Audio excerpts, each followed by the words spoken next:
Now you can feel like a master bread baker or pastry chef in your own kitchen with Wild Grain, the only subscription box for artisanal breads, pastries, and pastas.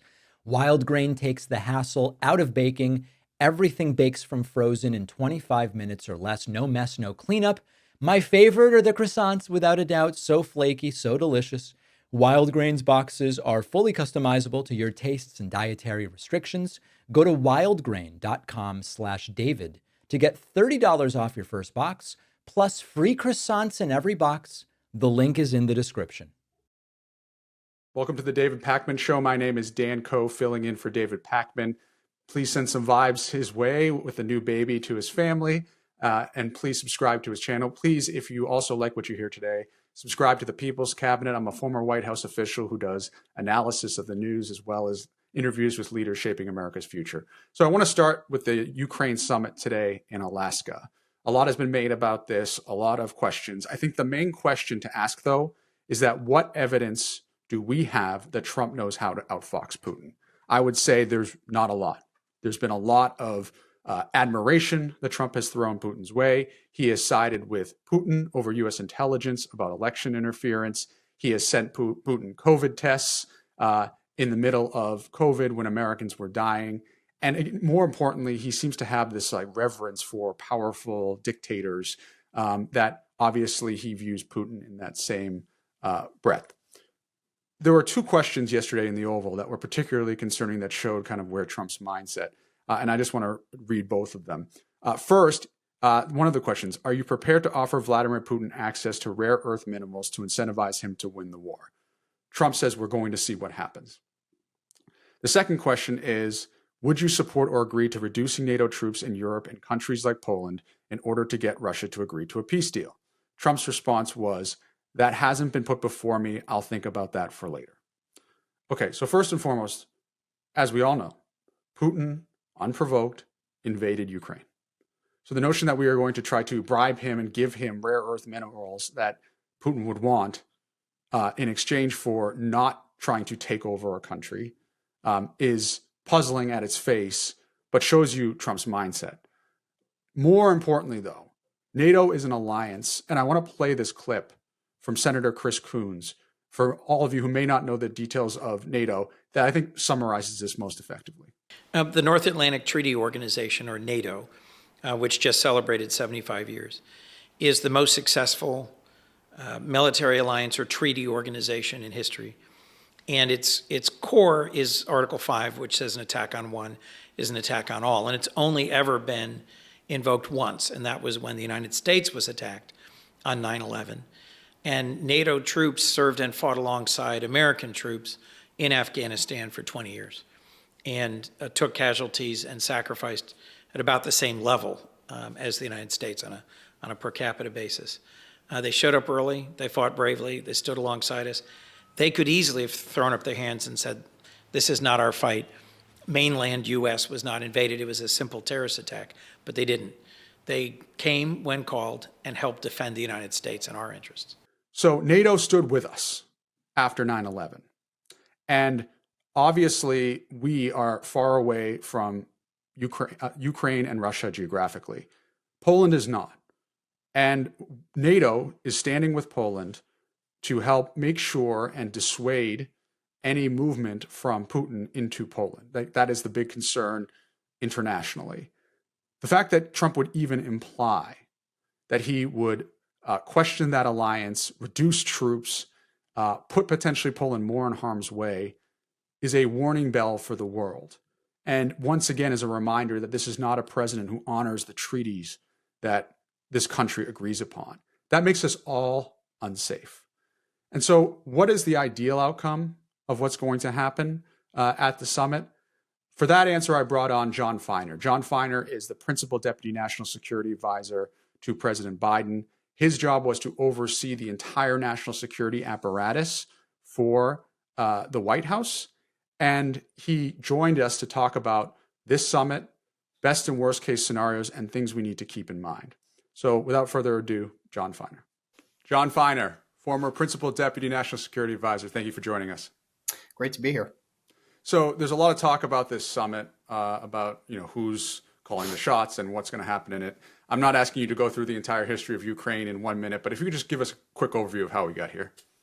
Yeah. So, as I think most people watching and listening know, Russia has been at war with Ukraine, against Ukraine, since 2013, 2014, but really expanded its war in February of 2022. And interestingly, just because there's about to be this presidential summit, President Biden and President Putin met, the only time they met during the Biden administration, in the summer of 2021 to talk primarily about the Russian buildup, military buildup that looked like it was going to be threatening Ukraine. The United States had identified that this was a problem, was going around the world telling countries we need to be ready for this. Many countries were skeptical that it would actually happen because it seemed like such an outrageous thing for Russia to essentially try to swallow all of Ukraine militarily. But a few months later, that's exactly what they tried to do.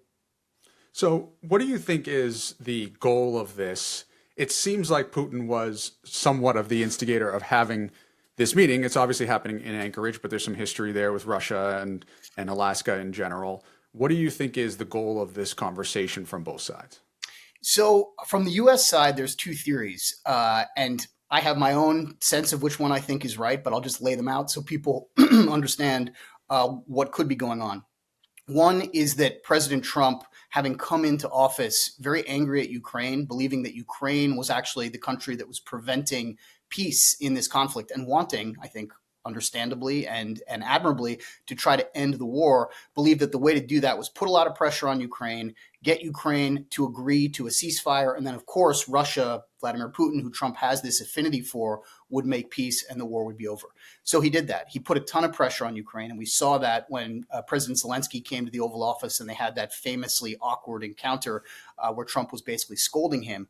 But it turned out the Ukrainians then called his bluff. They basically said yes to everything the Trump administration was asking for. Yes to a ceasefire, yes to terms that probably they don't actually want.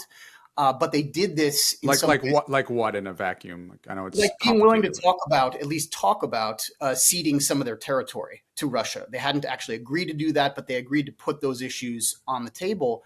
And then Russia became the party that said no to the ceasefire. And that sort of scrambled. That was, by the way, what many people who've worked on this issue and followed it would have expected, but it sort of scrambled Trump's thinking.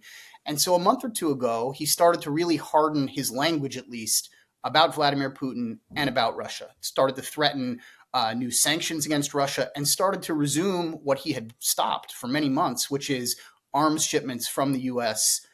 To Ukraine to help them fight the war. So one theory of this meeting is that Trump is going to go in, take a very hard message to Putin, try to extract some concessions from Russia to try to generate a ceasefire that Ukraine can live with and end the war. But I think the other theory, which is every bit as plausible and in my view probably the more likely theory, is that Trump has wanted for a very long time, since his first term in office and probably since well before that, to have this better, cozier relationship with Russia and with Vladimir Putin, who he clearly admires on a personal level. When they met in the first Trump administration, they had this very friendly conversation in which Trump came out publicly and said, my intelligence community thinks a lot of bad things about Russia, but to be honest, President Putin made a very compelling case. And I know I kind of give him a lot of credit for that, which really horrified people in the government and in the intelligence community and around the country. So I think there is every bit as likely a chance that he is going to use this meeting to try to put U.S.-Russia relationship on a better path. And one signal of that is who's actually going to this meeting from the U.S. side. It is not a delegation of military people from the State Department, which has been historically very tough on Russia. It is a delegation made up primarily of political and economic advisors to the president, the Treasury Secretary, the Commerce Secretary, the kinds of people you would bring if you wanted to talk about deepening economic relations between the United States and Russia. We've had sanctions on Russia going back to 2014 and really intensified after 2022. The president has talked about the possibility of easing those sanctions, not increasing them, if he and Putin can come to some sort of understanding. So I think what a lot of people are worried about actually is that this goes the other direction. They have a very positive meeting. The U.S. agrees to a bunch of things that take some of the pressure off of Russia. And Trump then shifts his focus back to trying to make Ukraine make concessions. That's from the U.S. side. And what do you think Putin's angle is? And can you also just give a brief overview of the significance of Alaska being the venue for this? Sure. So Alaska used to be a part of Russia until sort of mid to late 19th century when it became part of the United States, and obviously geographically very proximate to Russia. And no Russian president has ever visited there. This will be the first time a Russian president, a sitting Russian president, has visited Alaska. And I think that is something symbolically that President Putin wanted. I'm not one of these people who believes when you meet with adversaries diplomatically, it's necessarily a concession. I think diplomacy should be used to advance American interests, even against people we don't like. That said, President Putin has been quite isolated globally since the invasion of Ukraine in 2022. And for him to get this big meeting for the first time face to face with an American president, high profile, also high stakes, is actually itself a pretty big victory for Putin. The fact that this meeting is happening at all. And for him, as long as this doesn't end up in a total meltdown, with Trump kind of walking out and saying a bunch of nasty things and imposing a bunch of new sanctions, which, as I said, a month or two ago, he was threatening, and it looks like the US and Russia are more on the same page, that will be a huge win for Putin. He doesn't need necessarily tangible outcomes to have a win. Just the appearance of two big leaders on the big stage deciding the future of the world, with Ukraine, by the way, excluded, obviously, from this conversation. And what do you make of some of the comments that President Trump made in the Oval yesterday, both potential openness to minerals or other things that Putin may have asked for in the past, as well as potential reduction of NATO troops? Yeah, so Russia has a lot of things that it wants from the United States. They have been deeply uncomfortable with NATO's presence increasing, the physical presence, the number of troops along their border.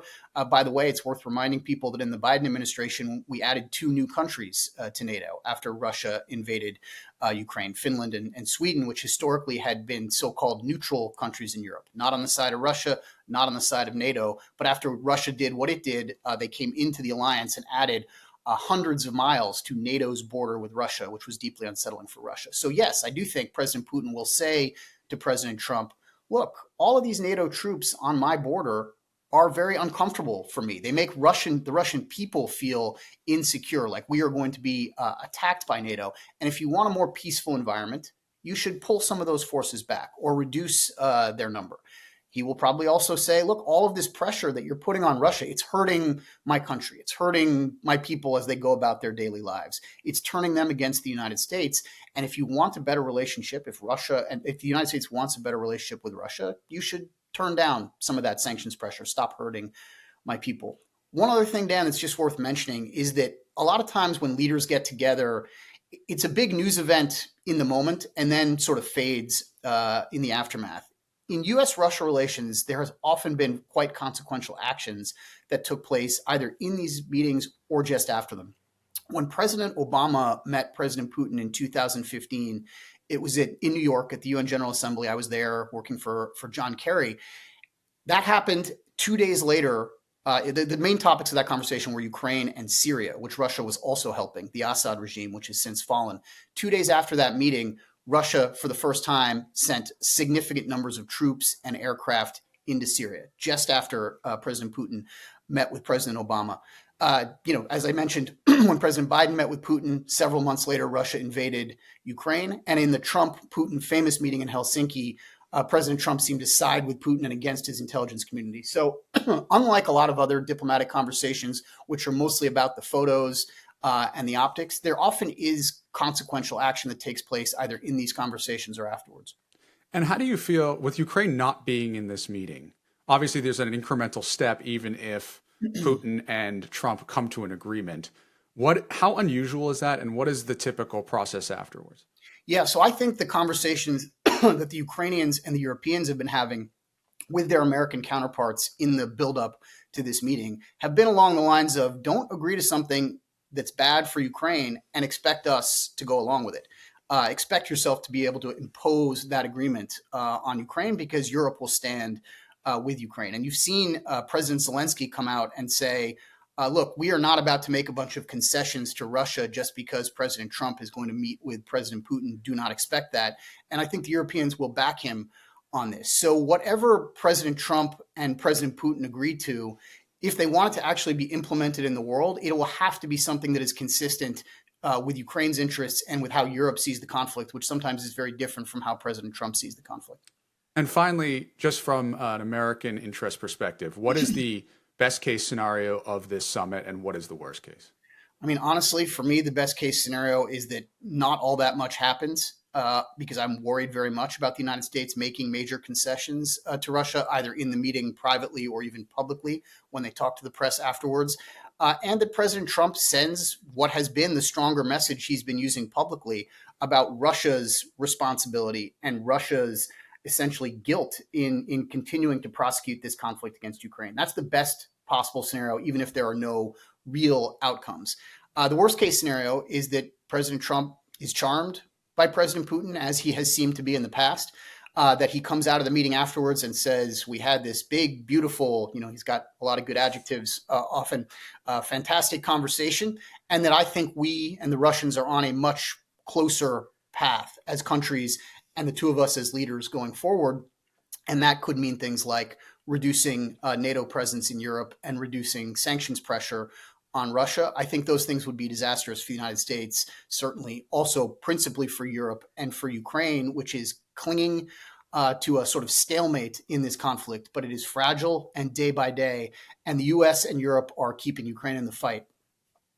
John Feiner, thank you for joining us. Thanks for having me. People in my audience know I am a bit of a pastry connoisseur. Our sponsor, Wild Grain, is the first bake from frozen subscription box for artisanal breads, pastries, and pastas. Wild Grain's boxes are customizable depending on what you like and prefer. They've got their classic variety box. They've launched the new gluten-free box. They have a plant-based box that's 100% vegan.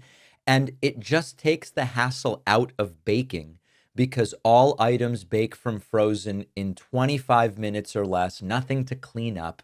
My experience has been awesome. I love the croissants. I was having people over last week, half an hour before, preheat and throw them in the oven, and people love it.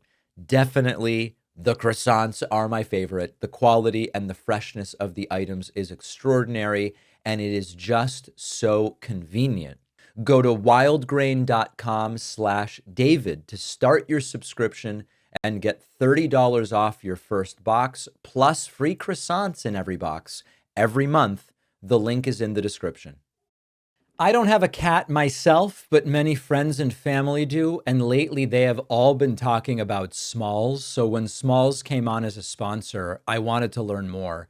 Smalls is a fresh take on cat food because their recipes are protein-packed, made with ingredients you would actually recognize from your own fridge, no preservatives, nothing artificial, real food made for cats. That's why Cats.com and Forbes both named it Best Overall Cat Food. Friend of mine recently mentioned their cat seems excited when the Smalls boxes show up. They tried putting it side by side with the old food. The cat went straight for Smalls, which is a pretty good sign. If you've got a cat, give Smalls a try. Smalls is offering my audience 35% off, plus an extra 50% off your first order with free shipping. Just go to smalls.com, use the code PAKMAN. The link is in the description. Welcome back to the David Pakman Show. My name is Dan Coe, filling in for David Pakman. Please subscribe to his channel. And if you can, please subscribe to the People's Cabinet if you like what you hear. I'm a former White House official who does news analysis as well as interviews with the leaders shaping America's future. So I want to talk about Governor Newsom's speech yesterday and why it was so significant. But I think it's important to start with some of the context here. Texas is all but assured to now redistrict in favor of 5 more Republican seats. And that is inevitable almost at this point. And Governor Newsom has taken the lead in the fight against this. The larger picture here is that Democratic approval rating is at 28%. The top issue is that people don't think that we are fighting hard enough. And the other, by the way, picture is that you have the 2028 election and you're seeing some of these presidential candidates having their mettle tested of what they're going to do in this critical moment in our democracy. And so, for example, with the Texas redistricting, you saw Governor Pritzker inviting a lot of these state representatives to Illinois and offering them a place to be, to protect them. Governor Newsom has really stepped up as well, and in terms of showing the fight. So he calls a press conference to announce what he is planning to do. And I should note that California has an independent commission that determines how the districts are apportioned and the favorability based on the demographics for those seats. The process now is that in both the state and the House of California, there needs to be a 2/3 vote to then get on the ballot a question whether that commission should be essentially overturned or superseded to Governor Newsom's map that he has proposed that will add many more seats from California that would favor Democrats. And that would be a temporary measure until 2030. That's basically the way this is going to go. Obviously controversial, but as you'll see, Governor Newsom feels very strongly about this, given the situation at the federal level with President Trump. So on this backdrop of this press conference, ICE shows up, many of them wearing masks. It is absurd on its face that this was done for a practical reason. If you are a violent, undocumented immigrant, why would you show up to a press conference with extensive security and elected officials? That would be the dumbest move of all time. And so this is done for one reason and one reason only, just to intimidate. Apparently they arrested a strawberry vendor as part of this process. But it is symbolic of the antagonistic view this administration takes on local officials, which, as somebody who used to work with local officials, you need all the help you can get, because when incidents happen, like the wildfires, you need collaboration at the federal and local level. So that's the backdrop in which this was happening to start. A little bit about the way this whole ICE thing has proceeded. If the goal is to take violent, undocumented immigrants and deport them, which I am fully in support of. If you have committed a felony and you are violent, you should be deported. I think all of us should. They are proceeding in the exact opposite way that builds trust for the community that will help in the long term your goal. If your goal is to deport violent, undocumented immigrants, committed felonies in this country, this whole thing about masks and everything is not the way to go about it. Because in order to do that, in order to create that opportunity to get as many as possible, you need to build trust with your community. This is the opposite of that. Now, a lot of people are saying, well, protesters wear masks and they're getting doxxed and stuff. First of all, nobody should get doxxed. Okay, I think we should agree with that. No one should get doxxed. But there's very big difference between protesters exercising their right of free speech and wearing masks and doing whatever they do to cover their identities or for COVID reasons or what have you, and ICE agents who have the ability to arrest, who bring the force of the government, who can use lethal force if necessary, covering their faces, showing up unmarked, and doing the things that they are doing. When people see unidentified individuals pulling up in unmarked cars and pulling people into the cars, what the hell you think they're supposed to feel or think?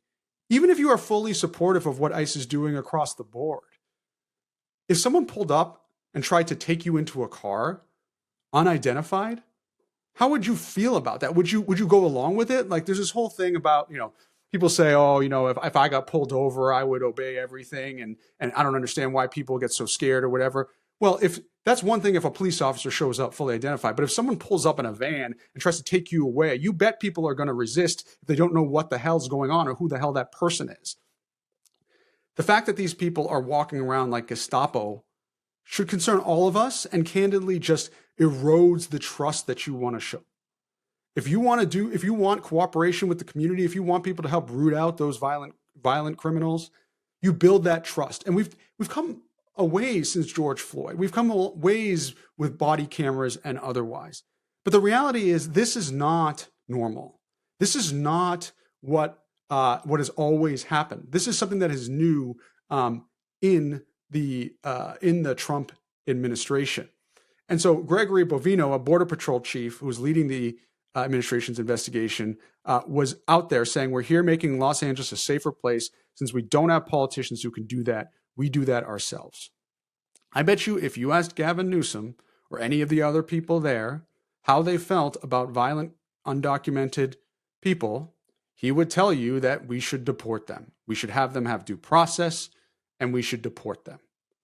So there's this whole narrative that Democrats don't care about undocumented immigration. That is not true.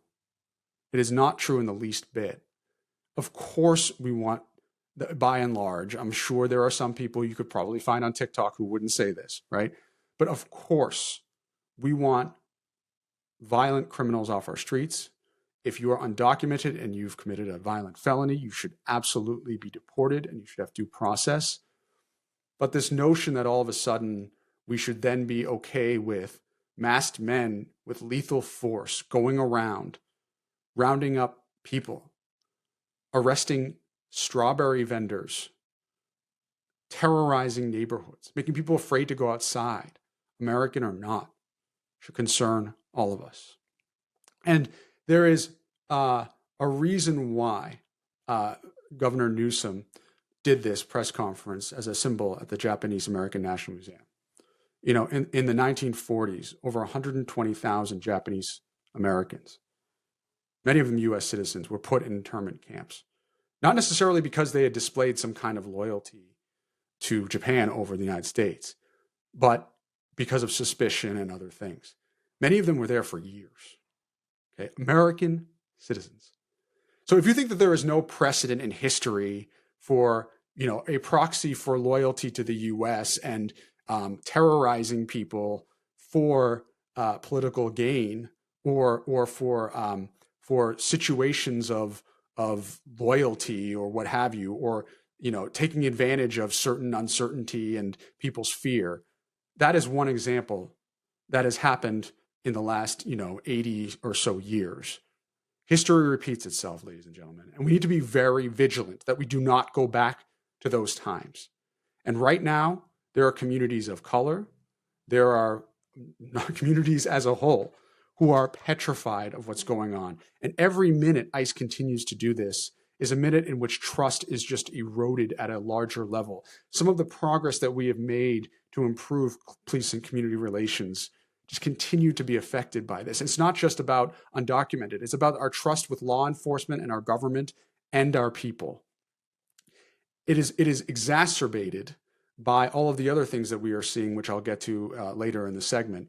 But we should all be concerned about what we're seeing in this antagonistic view that somehow Trump administration knows everything. They're going to show up with armed people in masks outside of the governor of California's press conference.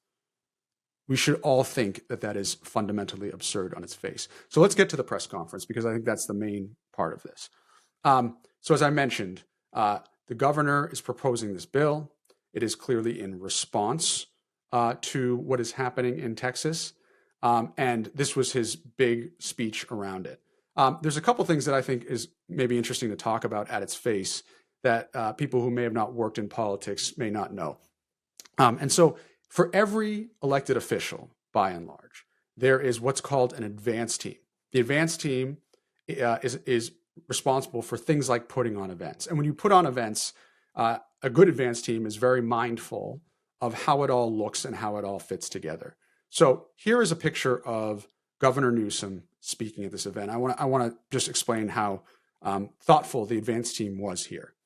So there's a couple of subtle things that are important. So if you look at the governor, obviously he looks presidential standing in front of a big crowd.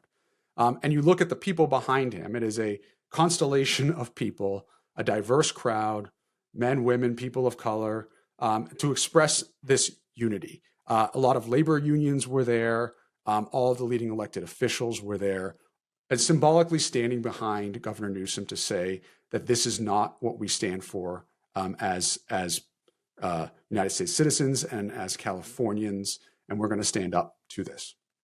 A couple of other things to point out. The podium and the name of this, the Election Rigging Response Act. First of all, he's making it very clear in the name of the act that this is about election rigging, and it being red, symbolic of this is Republican election rigging, right? That's not unintentional. It may be easy to miss, but as someone who's worked closely with advanced people in the past, that's probably a very intentional act. Just showing very clearly through the language what this is all about. The defending democracy signs, blue, obviously evoking that Democrats are trying to fight for democracy. And obviously you have the American flag. So all of these things are kind of helping to inform people about where we're going with this and why it's so important to fight back. The other thing, this was a 10-minute speech, right, for Governor Newsom. There was a lot of other people who spoke. I think that was really important too, because in the era of social media, in the era of people running around and having a short attention span, the days of the half-hour stem winder or whatever should be over. And I think this is really important that Governor Newsom recognized that to do that.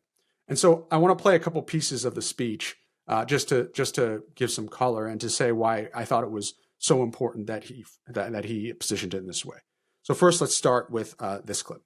I don't need to belabor this, except I want to level set. People are scared.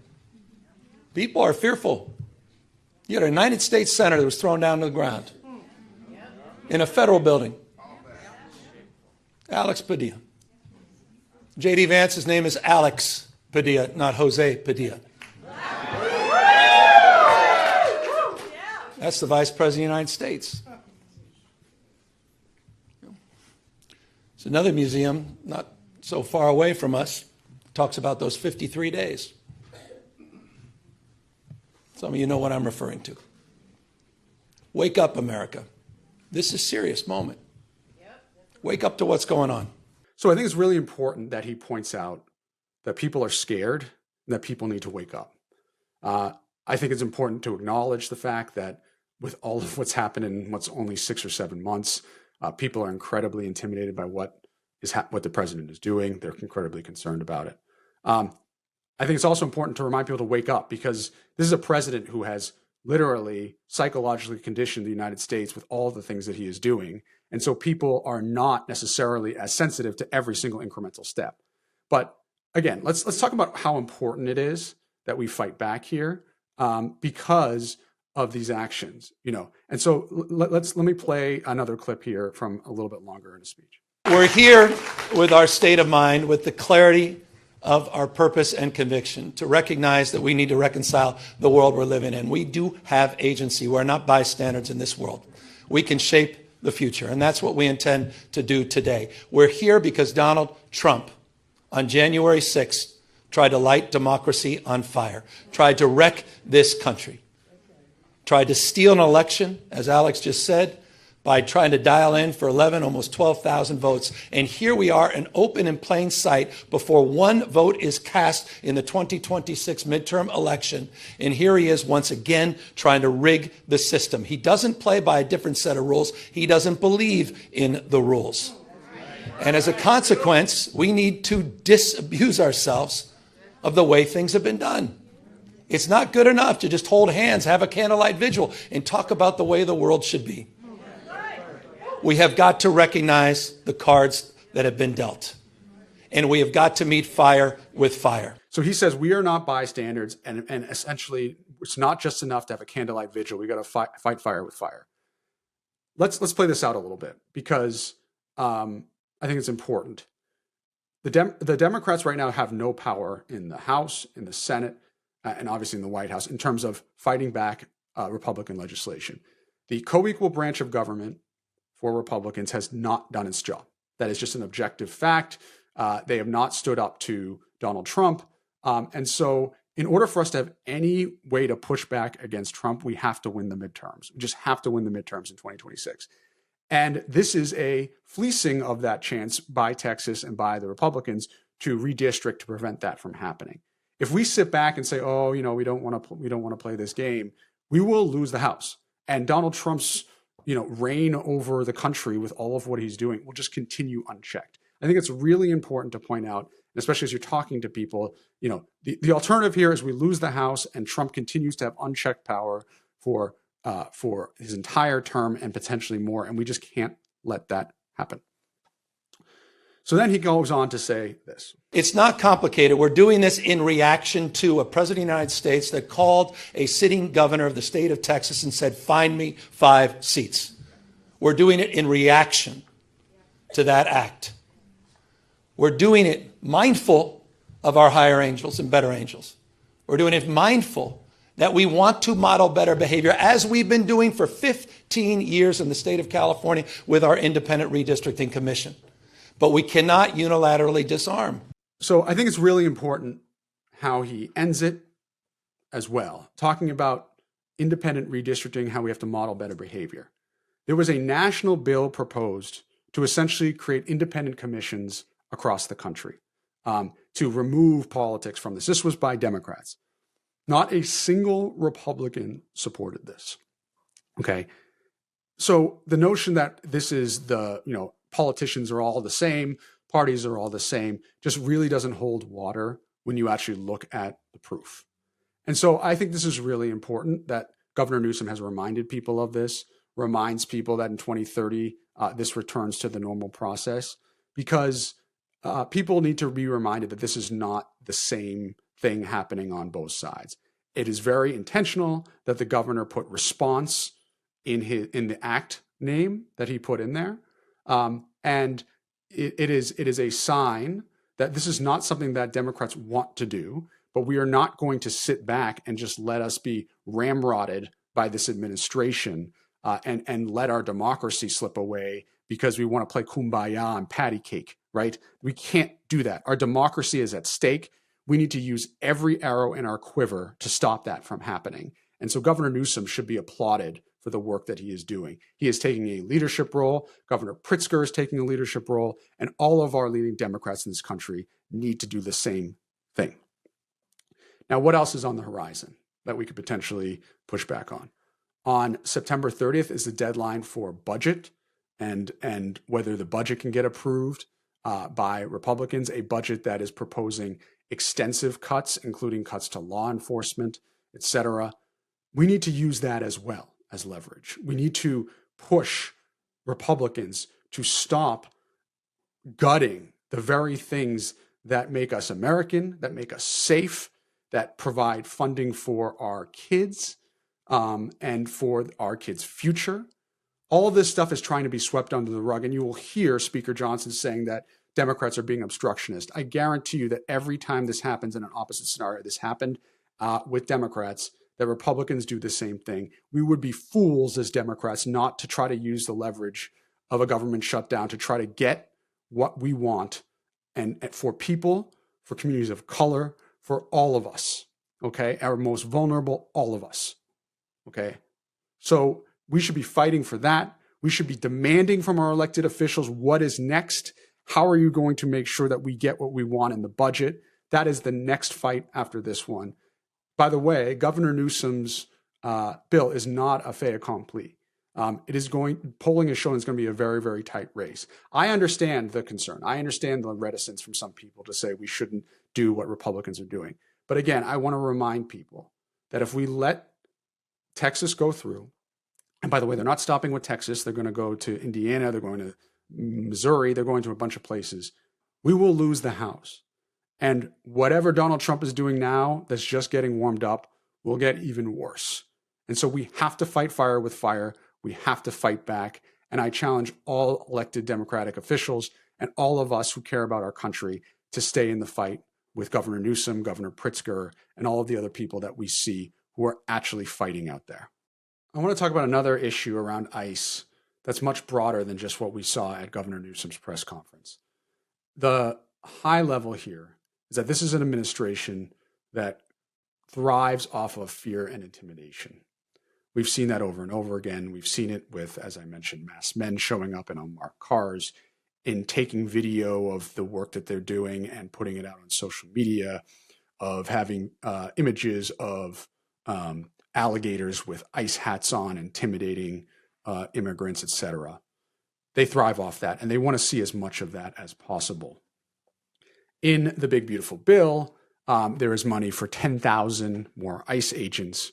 Remember that they froze $800 million worth of contracts, $800 million worth of grants for law enforcement related activity, but 10,000 ICE agents they're going to be hiring for. First and foremost, it is incredibly hard, as someone who worked in federal government, it is incredibly hard to find, train, and hire anybody in the federal government. There's a process that is typically led by career officials. I don't know what the Trump administration will do, but it's an incredibly extensive process of vetting, of applying and getting people hired. That 10,000 is going to be an incredibly difficult situation on its face, which is why you're seeing Tom Homan expand the age eligibility for it. So there's an article that just got published in the Washington Post this morning that says, ICE documents reveal plan to double immigrant detention space this year. Billions will be spent to reach more than 107,000 beds, including in mega facilities, tents, and at least 2 new family detention centers, according to an interagency roadmap. So the article says, when President Donald Trump took office this year, the United States already commanded the largest immigrant detention system in the world, with a capacity of close to 50,000 migrants. Right away, his administration is setting a goal of doubling it. And so there's a very extensive map and an extensive plan to do this. It says, the document outlines the strategy behind ICE's breakneck expansion, a chaotic effort that has already triggered lawsuits and accusations of cruelty. The roadmap, last updated July 30th, shows that ICE intends to expand immigrant detention to new parts of the country, nearly doubling the number of large-scale mega detention centers and relying increasingly on makeshift, soft-sided structures that can be built in weeks. The government is also planning to dramatically expand its capacity for detaining parents and children in what would amount to the nation's largest family detention program in decades. Okay. So I think it's really important to point out that Democrats lose if we say, and I do not believe this to be very clear, that Democrats lose when they just protest any kind of deportation in general. That is a losing argument. But this is not that, right? The Republicans do not want to just deport violent criminals who are here illegally. They are looking to do just this like widespread operation that should concern everybody. What is most concerning about this is if you think it is bad right now with ICE on the streets, masked men showing up, with people being deported without due process, what is it going to be like with 10,000 more ICE agents with the doubling of capacity? If you have a hammer, everything is going to look like a nail. And so it is also concerning that you see a lot of conversation from Stephen Miller, from Tom Homan, et cetera, about quotas, right? They're setting quotas, thousands of deportations or arrests, I'm not sure the exact metric, a day. Regardless, it is about incentivizing and setting goals for these agents. If you have a quota, we all know this from anything that we do in the private sector. If you have a quota, you're going to do everything you can to hit it, and you're going to make a ton of mistakes if you're not careful. You're talking about training up 10,000 ICE agents when it's already hard to recruit. Again, by the fact that they have expanded their age consideration shows that it's hard to recruit. That in its face is concerning. You're setting quotas. You're going to have people out there desperately trying to hit their quota. It's understandable if that's the goal and that's how you're measured on.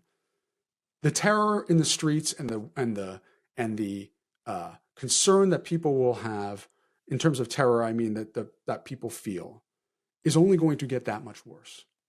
The tension between federal and local is going to get that much worse. And it should concern all of us. Families, children, expanding children detention centers. This is what this administration is doing, okay? Children have absolutely no agency about whether they cross the border or not. And so we're going to have big children detention centers all across this country. And I want to say one other thing, which is, again, the times in which the federal government and the local government, where that relationship is most important, is when there is some kind of unexpected disaster, okay? God forbid, and I work, this was my job in the White House, was to work with local officials. God forbid there is some terrorist act, or candidly more likely, some kind of weather-related incident. The minute that is happening, the collaboration and the relationship between the local officials and the federal government in this case, the White House, is literally the matter of life and death. Why? Because we would call the mayor of Tampa, okay, Mayor Castor, during one of the hurricanes. She said, "We need this. We need funding there. We need some FEMA resources here," and we'd be able to send that immediately to people in need. That literally minutes are going by in the difference between life and death. That collaboration is so important. And so if there is some kind of natural disaster that could happen in a matter of months, there's already a new hurricane on the horizon, for example, and there isn't that trust. And, if it were in LA and Mayor Bass is trying to reach President Trump and he's not returning her calls, it is literally the matter of life and death. It is the thing that makes people most cynical about politics, is that people just can't get along, can't get out of their own friggin' way to help people.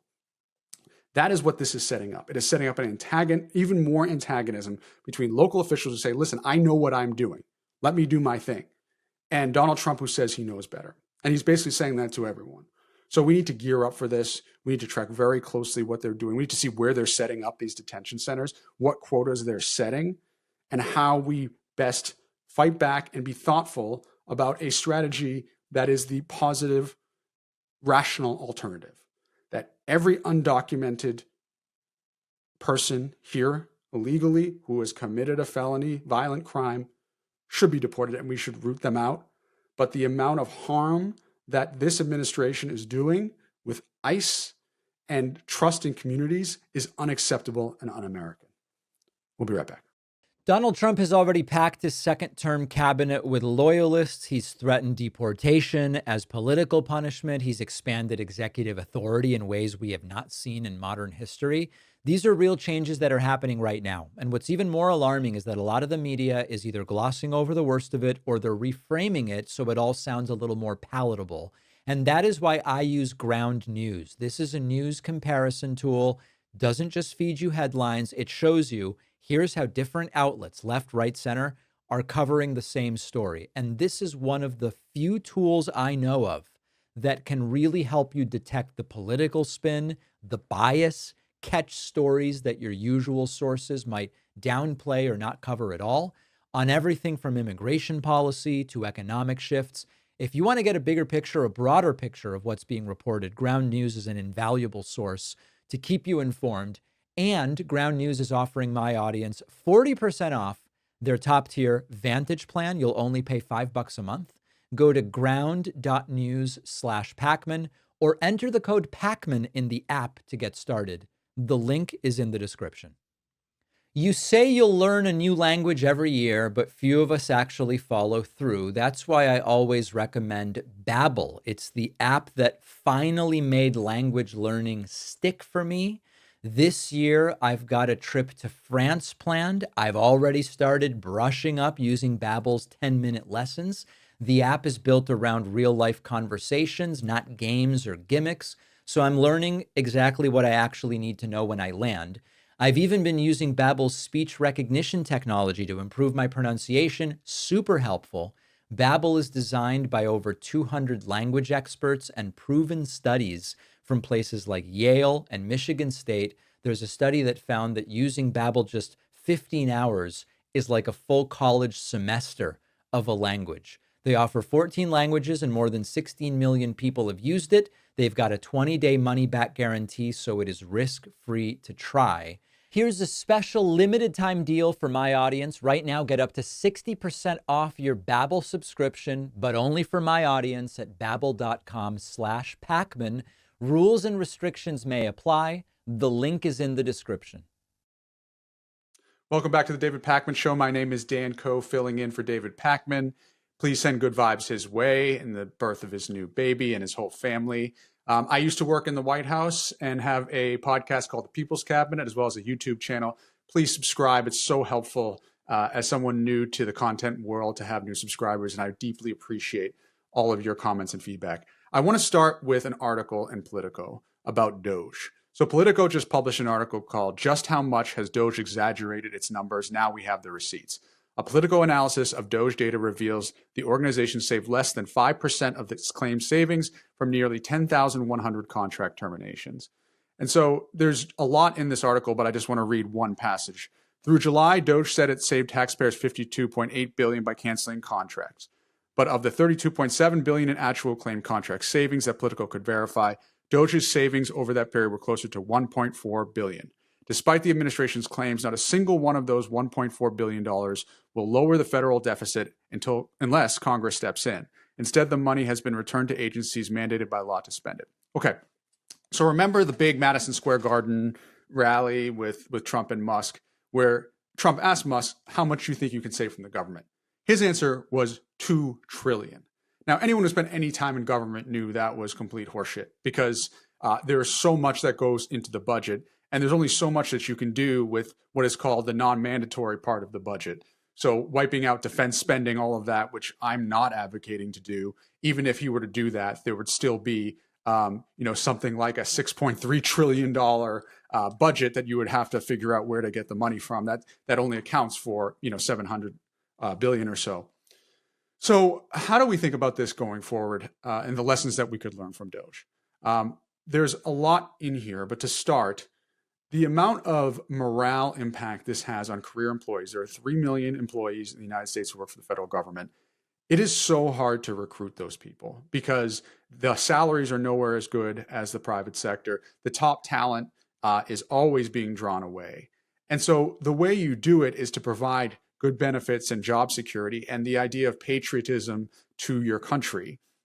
With Elon Musk marching in on day one and asking people to resign, demoralized, and I heard it all the time from people I knew in the career government, demoralized career public officials.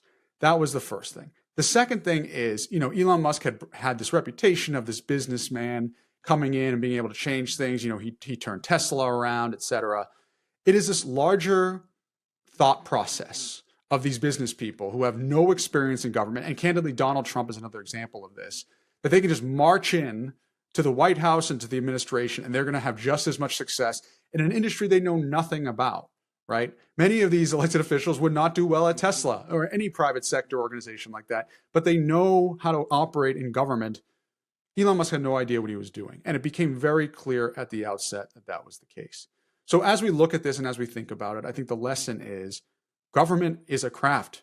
It's an industry, just like every other place. And I don't say industry in a disparaging way. I say it in a way that this is a complex organizational structure that if you have no experience, it's going to be very difficult for you to be effective. And he made a ton of mistakes. As you know, he has alienated Trump, and Trump has alienated him. Far more is being added to the deficit now than what would ever be saved at DOGE at this point. Elon has said so. He has lamented that fact. But here's the thing that a lot of people don't quite understand. The movement of foreign aid and the celebration that Elon Musk had around USAID and our role in the world and what he claimed was waste and fraud will have generational impact for all of us. So I brought on the principal deputy national security advisor to President Biden. His name is John Feiner. He was in charge of basically running the day-to-day of the national security apparatus, everything from October 7th response to how we think of ourselves in the world in the United States. Talk a little bit about the impact of USAID and how we move forward as a federal government post-DOGE. So here's my interview with John Feiner. John Feiner, Principal Deputy National Security Advisor to President Biden. My question to you is about DOGE. There's a lot of articles that have kind of autopsy aftermath of Elon and the DOGE project that basically is saying that there's a lot of inflated numbers in terms of savings. One area that is obviously well documented is the gutting of USAID. I think a lot of Americans don't quite understand what USAID did. I'm not asking you to explain all of that, but what I am asking you to explain is with some of the extensive cuts to USAID, what international interest does that affect for us, and what should we be keeping in mind as we proceed going forward? Sure, Dan. I'll give one somewhat concrete example because I think it's easier sometimes to understand specific illustrations than it is the big numbers. By the way, the big numbers are horrifying, not the dollar values, which I think are not the right way to think about this, but more how those dollars translate into lives saved in the countries where the United States is focusing its aid. And you've seen these studies that show tens of thousands, hundreds of thousands of lives saved in a relatively short period of time, and all of that being reversed with the cuts. But the way I like to understand the impact is pick an area like global health. Okay, the United States goes around the world and has a range of programs, many of them through USAID or other partner agencies, to try to address or even eradicate deadly diseases in countries far from the United States, but diseases that, if left to get out of control, could end up very easily in the United States, the way people travel back and forth these days. When I was in office, many times a month, I would have public health experts come into my office and say, look, some of our USAID people in the field or our CDC, Center for Disease Control people in the field, just called and said there's this outbreak in a faraway place, maybe the Democratic Republic of Congo, which many people couldn't find on a map, but is a major country in Central Africa. And it looks like this disease may be the kind of fever that once we test it, we will determine could be the Ebola virus. It's killing a small number of people in a faraway village. So we now have to ramp up our operation to try to stamp out that outbreak in the DRC and also take measures to prevent that disease from spreading to other countries and ultimately to the United States. At the end of the day, and this is important, the primary goal here is to prevent these deadly pathogens, these deadly biological threats from coming here to the United States. This is not just about charity to countries far away. So we would do things like check on the supply of our vaccines. If we didn't have enough vaccines, ramp up the production of those vaccines. Decide how many of those vaccines to send to the field to try to stop it there and how many to keep in the United States for the worst case scenario where this disease arrives here. We would look at travel restrictions for people who had been in those countries. Should we limit their ability to come to the United States? Should we test them on arrival? All of this is informed by public health analysis and expertise, but it starts with having people in the field to identify the problem early enough that you can get your arms around it.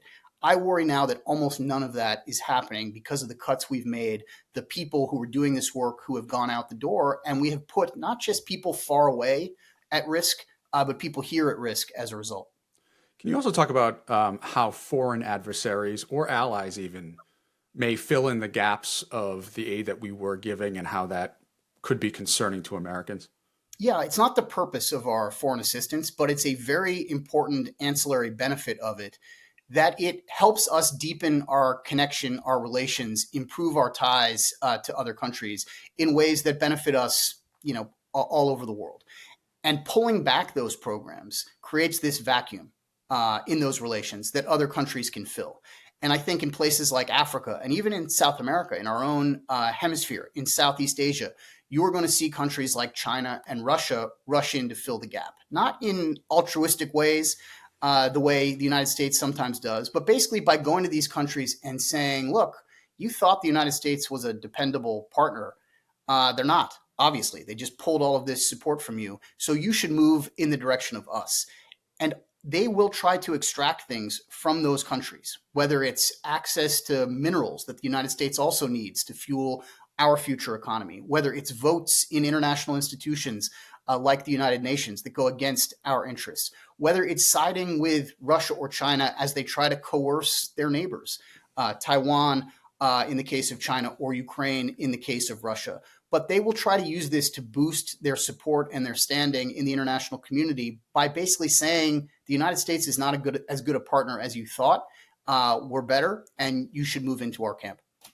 And that means what? That in the case of an eventual conflict where allies are needed globally, they're now more inclined to want to collaborate with those countries instead of ours. Is that right? It means countries less willing to speak out against coercion by Russia and China against other countries, which is a huge problem in the world. It sometimes will mean those countries standing up and supporting Russia and China, even though they know that what they are doing is wrong. It means those countries giving Russia and China access to their mineral wealth. I mean, these mineral inputs in places like Africa are really the fuel for the global economy, for things like clean energy revolution, modern battery technology. All of this relies on a supply chain that ties back into these countries that Russia and China will try to use their relations with these places to extract more and to dominate these areas that the United States needs access to as well. So there are more political benefits. There are more material benefits. And again, none of this is why we do foreign assistance, but it has been a very helpful byproduct of the fact that we had good relations with countries around the world. They know that we are willing to step up when they are in a time of need and a time of crisis. And if there is some giant health crisis, natural disaster in these places, the U.S., I think, inclination and ability to help countries address it will be much less than it was before. And that will mean the value of a partnership with us is much less than it used to be. And finally, you've seen the entire apparatus at a very high level, our national security apparatus, our foreign aid apparatus. I know, speaking from the Department of Labor, where I used to be chief of staff, seeing what they've done and what they're proposing to the staff for things like inspectors at the work site, wage and hour disputes, et cetera, I know that it will take decades at a minimum to rebuild what they've already done if they were to stop today. I'm curious, in your perspective, quickly, how you've seen it, the stories you've heard about the different parts of State Department, for example, that are being affected. Even if today it stopped, how long it would take to rebuild what you think is necessary in this modern era? Well, look, I hate to end on a pessimistic note, but I really worry about whether it is possible to rebuild a lot of what has been lost for two main reasons. Think about why people who have a lot of expertise, a lot of education, a lot of talent go into these jobs. If you are a PhD epidemiologist, why do you want to work in the government as opposed to a research institution out somewhere in the world? I think two basic reasons. One, you feel good about your public service. And two, you have job security. But unfortunately, given what has happened with DOGE, the disparaging of people's public service means it is harder for them to feel good about working in the government than they used to. A lot of the country, it seems like, has turned against government as a career and as an institution. Second, they don't have the job security they once had. Used to be, think once you got into these places, you were set for the next 20, 25 years if you decided you wanted to stay. That's no longer the case. So people are not going to settle for lower salaries, less flexibility and freedom to pursue other aspects of their professional life by coming back to the government now that those things have been robbed from them. And so I worry about efforts to rebuild. We're going to have to be creative about it. We're going to have to, I think, be realistic also about some of the things that DOGE identified that probably the U.S. government and USAID and these institutions should not have been doing, and not try to rebuild and reconstitute everything. I think that's going to be very important for Democrats if and when we ever get back into power, to be sensible about what to try to put back into place and what actually should be done differently. But I think the challenge of getting people to come back into these roles who have other options is going to be really hard. John Feiner, thank you for joining us. Thanks, Dan. When it was time for a new mattress, I didn't want to gamble on something generic. I had heard about Helix. I liked that they customized the mattress based on how you sleep. I'm mostly a stomach sleeper, so I took the quiz and ended up with a model that felt tailored to me. I've had it for years. What I notice is I don't wake up with back stiffness. I don't wake up with shoulder pain. I don't toss and turn looking for a comfortable position. It's just better than my old mattress. It's more supportive, but it's still comfortable. Another thing I like about Helix is that there's no one-size-fits-all approach. It's really tailored to you in terms of firmness as well. It's made a difference for me, and I'm thrilled to be partnering with them. And right now, Helix is running a huge sale, 27% off site-wide, plus a free bedding bundle. That's a sheet set and a mattress protector with any Luxe or Elite mattress order. Go to helixsleep.com/Pakman to check it out. The link is in the description. Okay, welcome back to the David Pakman Show. My name is Dan Coe, filling in for David Pakman. He has a new addition to his family. Please congratulate him and his family. And please subscribe to the People's Cabinet. I'm a former White House official who does analysis of the news as well as interviews with people shaping America's future. Your subscriptions are incredibly helpful for me as I'm starting out, so I appreciate it. I'm going to start with the DC takeover because it continues to get more and more absurd on its face. First of all, I want to start with something that is definitive, that I believe to be objectively true. I was on Stephanie Ruhle, the 11th hour Stephanie Ruhle on MSNBC, and I summed up the fact that there is no president in modern history who has defunded the police more than Donald Trump. Let me play the clip. Daniel, I want to get your take on this federal takeover, basically, of the D.C. police force. You once worked for the mayor of Boston. The president seems like he is creating a template like this could happen in other cities. What's your take thus far? Here's the disturbing part. If Donald Trump really wanted to address crime, he literally is defunding the police more than any president in modern history. Slow it down and walk us through this, because I think this is the most important thing. So I come from the city of Boston, as you mentioned. The way you measure homicides typically is per 100,000 people. So Jackson, Mississippi is 72, Memphis is 48, DC is 27, Boston is 3.5. How did we do that? We did it through community violence intervention. The clergy, the community, and the government all working together. And so the Bipartisan Safer Communities Act, for example, put $250 million towards these kind of programs. Donald Trump froze 800 million Department of Justice grants, 550 programs across 48 states dedicated to things like community violence intervention. That's one of the biggest cuts in history.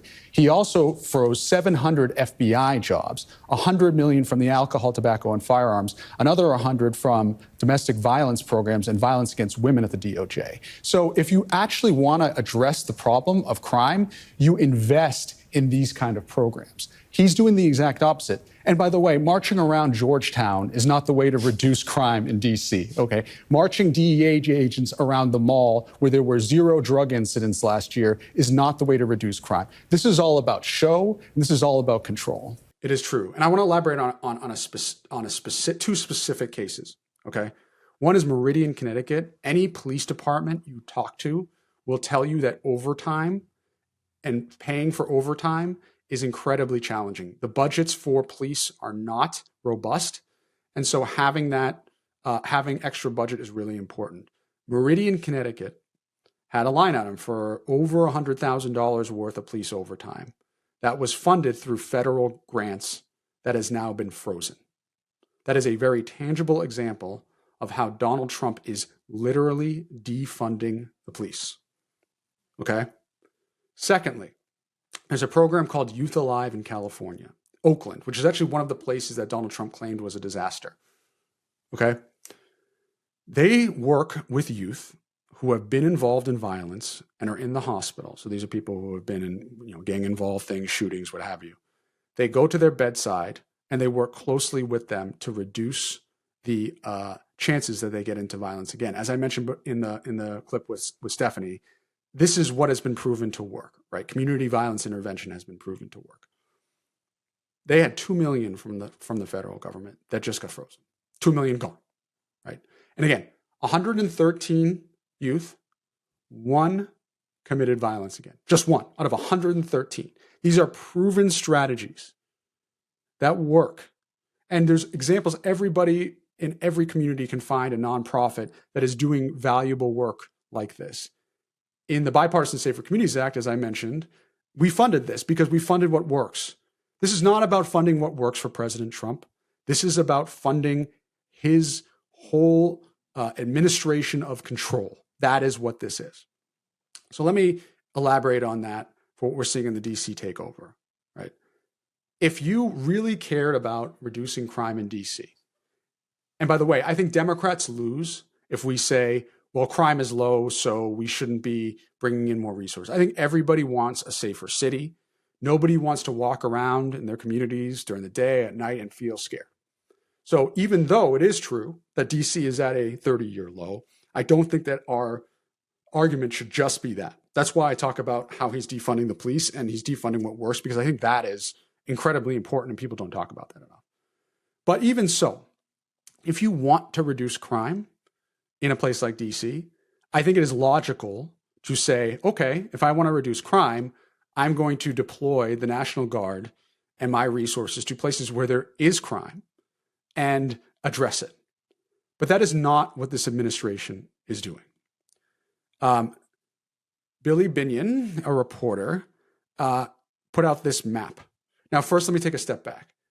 This image is of agents walking around Georgetown. Okay, for those of you who are not who have not been to DC, Georgetown is not an area that one would consider to be overly unsafe. It is an area near Georgetown University. It has very fancy shops. It is objectively a fancy place with a Four Seasons. Okay, that does not mean that crime never happens, but it means that that is not the place where all of the violence is happening. In fact, Billy Binion, as I mentioned, here's what he tweeted.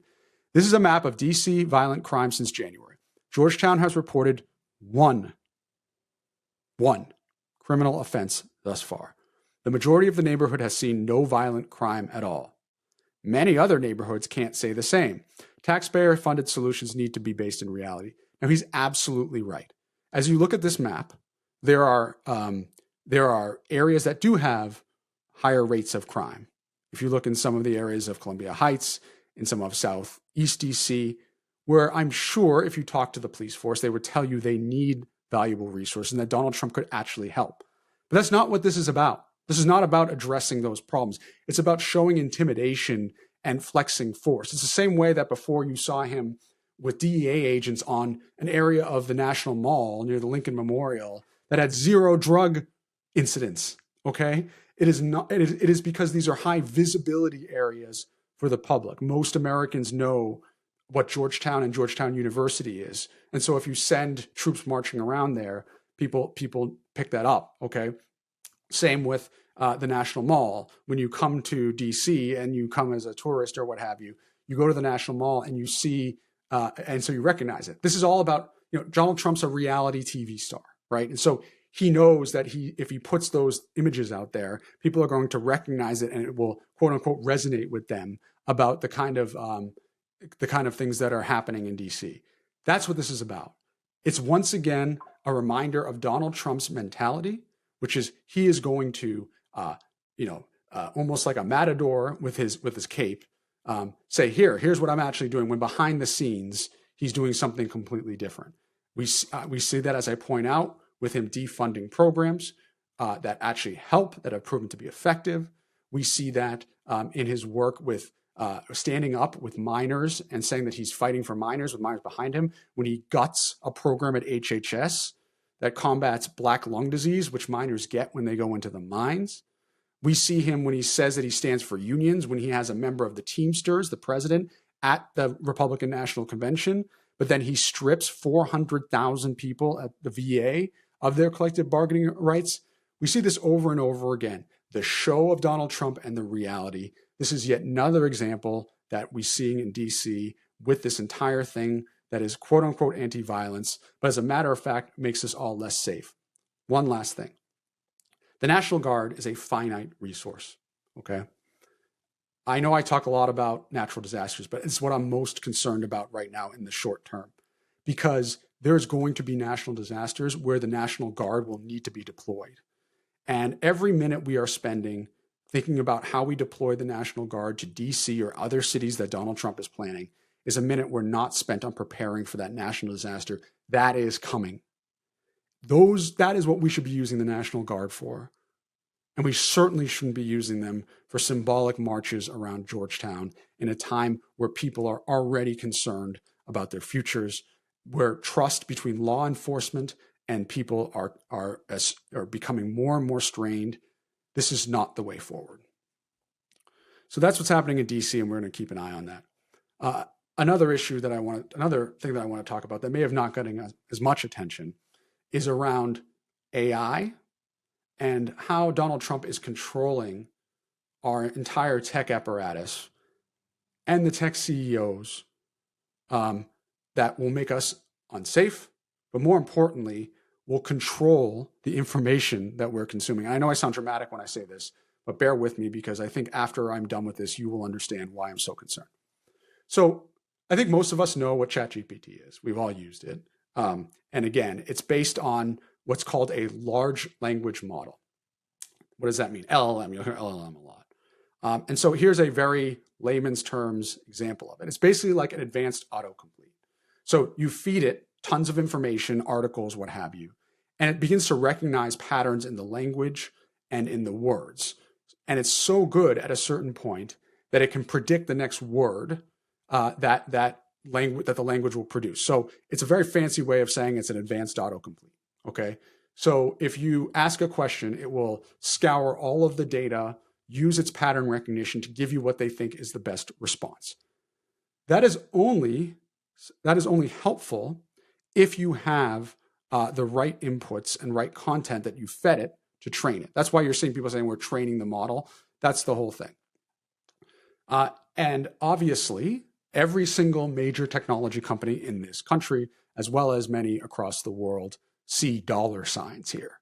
And trillions of dollars of their value is based on whether they can get AI right. And a lot of these companies, you may not fully realize it, are getting and training their models based on the things that you are doing, right? So in the case of X, Grok, all of the training that is a large part of the training that's coming is from all of the tweets and all of the interactions that are happening on Twitter.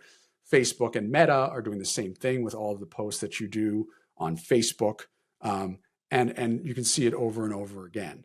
It is really important to also point out that in the same way that when there are court cases, what have you, and the text messages that you send could be subpoenaed as part of court proceedings, that ChatGPT, the things that you input into ChatGPT, personal things, I am sure, are not protected.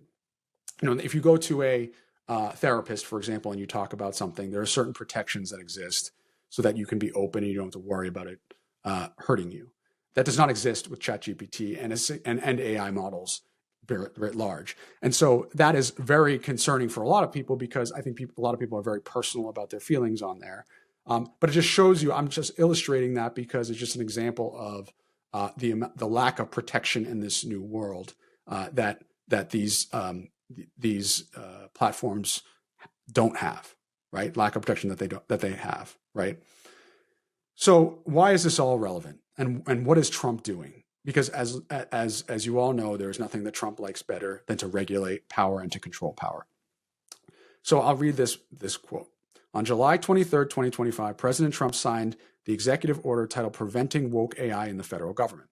This mandates that federal agencies only procure models that adhere to, quote, unbiased AI principles, namely ideological neutrality and truthfulness, effectively banning models that embrace DEI frameworks or similar concepts. Importantly, the Office of Management and Budget has instructed to issue further guidance within 120 days of the order. That places a key deadline around November 20th, by which companies should expect clarity on implementation. So why is this relevant, and why is this important for all of us to be concerned about? Because the definition of woke AI is not coming from objective people. This is coming from the federal government. And what are they doing? What does an executive order do? Essentially, it allows the president to interpret the law and dictate, in this case, how federal contracts are, how the government qualifies the decisions in which they give out money. So that happens all the time in the federal government. They have a need. There's obviously trillions of dollars in play. They will put out a need, often called a request for proposal, RFP. You hear that being thrown around. And people respond to it. But what the government can do is they can say, you are not qualified even as a candidate to receive a certain contract because of XYZ parameters you did not hit. So that happens a lot in government. And the administration has the ability to influence that decision. Why do I say I'm concerned? There was an article in Mashable that was just published a few days ago. Meta hires far-right influencer to help end woke AI.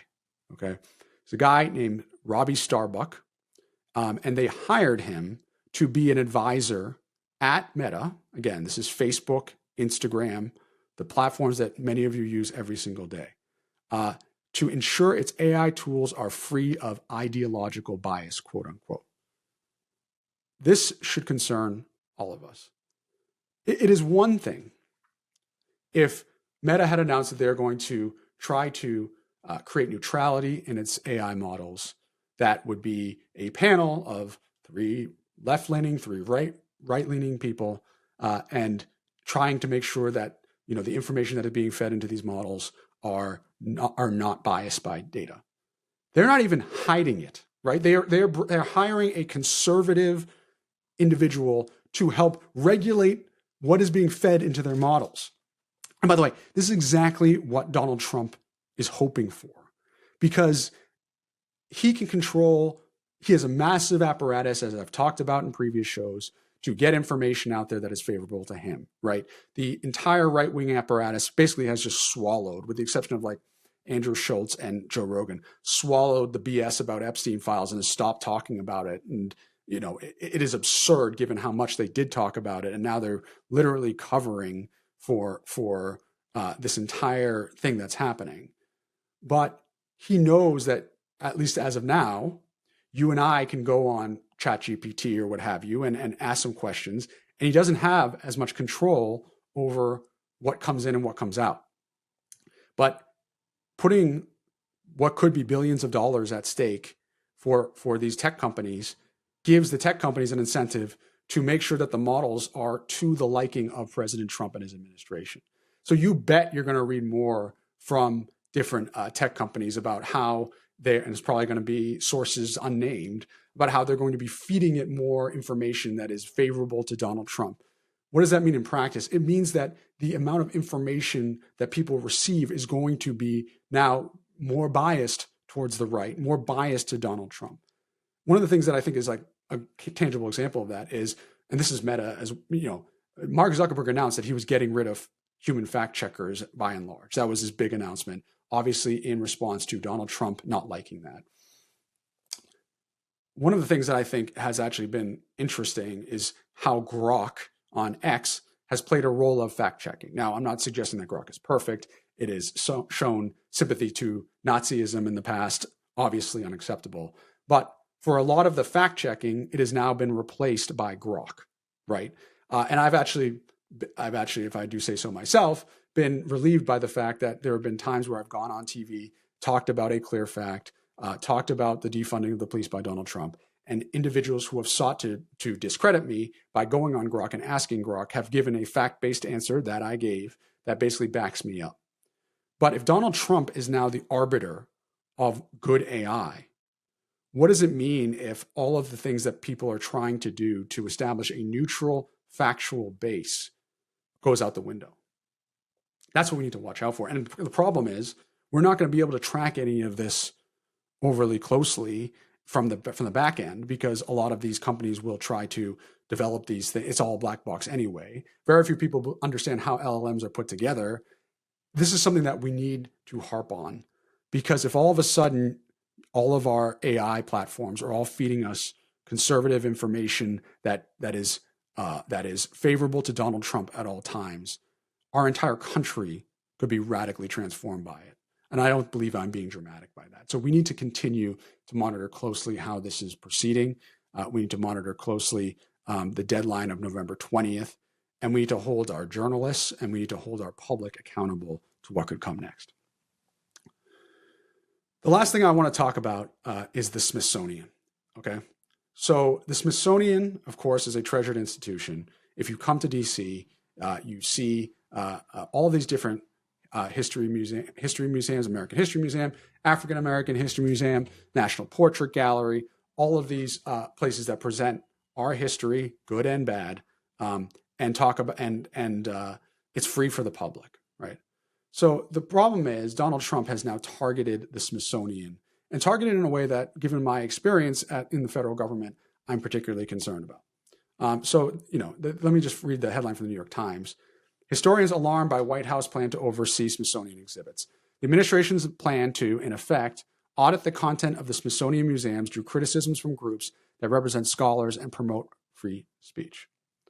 So I think we should all agree that our American history should not be, filtered through any lens, that we should be honest with ourselves about the things that we did well as a country and the things that we didn't do well as a country. That's the way we learn, right? But that is not an administration. This is not an administration that seems to care about that. Let me give an example. Let me first read the letter that was sent. This is Secretary Bunch, okay, Lonnie Bunch. She's the Secretary of the Smithsonian Institution. We wish to begin by expressing our appreciation for the brief tour that you gave us. We are grateful that the board has expressed your commitment to a nonpartisan educational mission of this great institution. Now, I read that because this is ironic. As we celebrate our 250th anniversary of our nation's founding, it is more important than ever that our national museums reflect the unity, progress, and enduring values that define the American story. We will be, and to go on.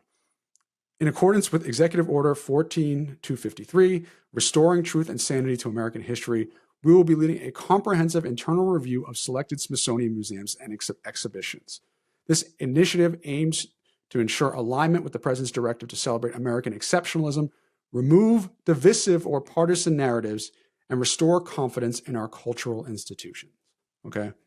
I won't read all of this, but if you just look at all the things they're going to look at, public-facing content, so the things that if you come to visit DC, you will see, likely as well, things that you read online, how it is curated, how you're planning exhibitions, the use of collection, and narrative standards.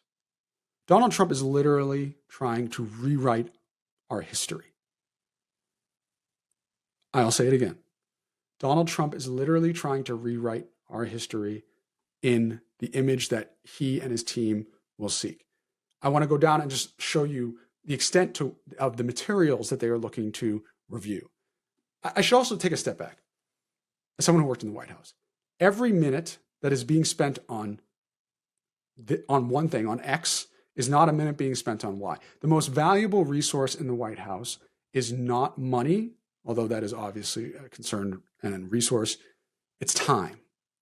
This is what frustrates me so much about this president, because it's whether it is the ballroom, whether it is the South Lawn, whether it's the Kennedy Center, it's that for every minute he's spending on whether it's Kiss or what have you, or Sylvester Stallone as the honoree, is a minute he's not spending on how we're going to bring inflation down, how we're going to have peace, and all of that.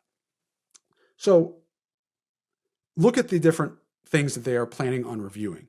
The 250th anniversary planning, the current exhibition content, the traveling and upcoming exhibitions, the internal guidelines, index of the permanent collection, educational materials, digital. I mean, it goes on and on and on.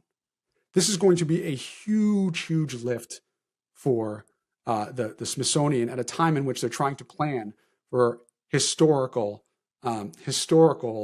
celebration of our country, which should include the things that we're less proud of. It is signed by Vince Haley, who is the assistant to the president and domestic policy counsel, and Russ Vought, Lindsay Halligan as well. Let me talk a little bit about domestic policy counsel and Office of Management and Budget. Okay. Start with the Office of Management and Budget. The Office of Management and Budget is responsible for overseeing the $7 trillion of our budget in the United States. It is the most powerful position in the federal government. Shalonda Young, outside of the president, Shalonda Young was the OMB director under President Biden, and Russ Vought is one of the authors of Project 2025. Is for the president. Incredibly important job, spending his time on this. Vince Haley, Domestic Policy Counsel. So Domestic Policy Counsel oversees initiatives that the president would like to do from a policy perspective on things like health, education, key parts of our country, okay? The fact that they are so involved in curation of the Smithsonian, there's two things. One is just absurd. That's what they're spending their time on, okay? Objectively absurd. But two, means that they're serious about how they're going to try to rewrite our history in the image of Donald Trump, right? We already saw, and there's some reporting about whether this was reversed, that they removed Donald Trump from impeachment exhibits. And again, I want to be fair. There's been reporting that's been reversed. But imagine what they could do, what they could do to our history. And again, as I point out before, if they are effective in essentially whitewashing parts of history, and I say that in a way of revising history to make it look not as bad, the generations that consume the Smithsonian content, that view that as objective about history, that goes away. And like, what are we left with? And what are the implications of future administrations who want to do this kind of thing?